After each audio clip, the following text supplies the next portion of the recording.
ભરૂચ શહેરમાં સાયબર ફ્રોડનો કિસ્સો પ્રકાશમાં આવ્યો છે। ઘટનામાં પોલીસે 5 આરોપીઓને ઝડપી પાડ્યા છે।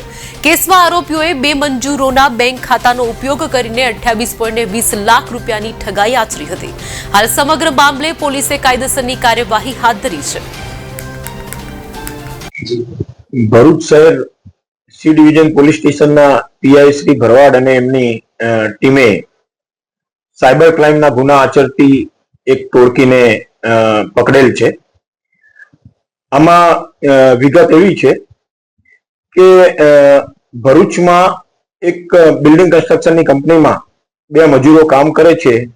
એકનું નામ છે રામ સેવક અને બીજાનું નામ છે રામલાલ મહંતો।